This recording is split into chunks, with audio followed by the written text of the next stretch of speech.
Alam mo, nakakagali talaga pag pera ng mga kawani ng gobyerno ang pinag-uusapan.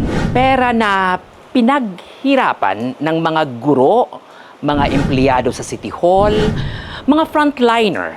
Tapos maririnig mong may 8.8 billion pesos na loss daw ang GSIS.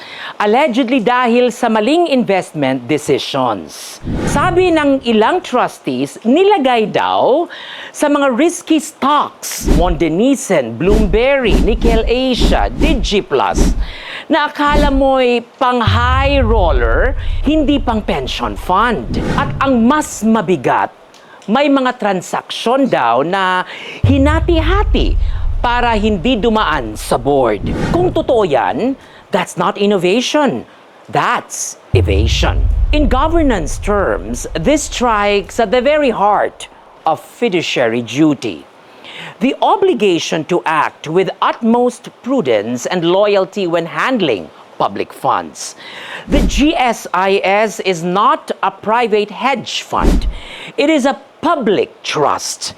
Each peso lost is not an ordinary risk of business, but a potential betrayal of confidence. Under Republic Act number 8291, GSIS funds must be invested with due regard to safety, liquidity, and yield. If any of these were compromised, then the law was not just bent, it was broken. Pero sabi ng management, hindi naman daw lahat totoo. Supposedly, net income is still up.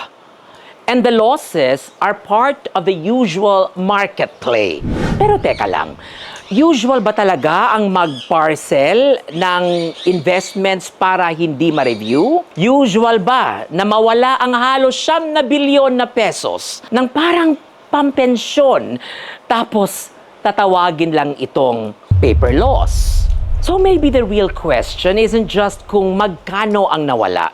Ang tanong, sino ang dapat managot kapag ang tiwala ng taong bayan ang nalugi? Another day, another Regal POV.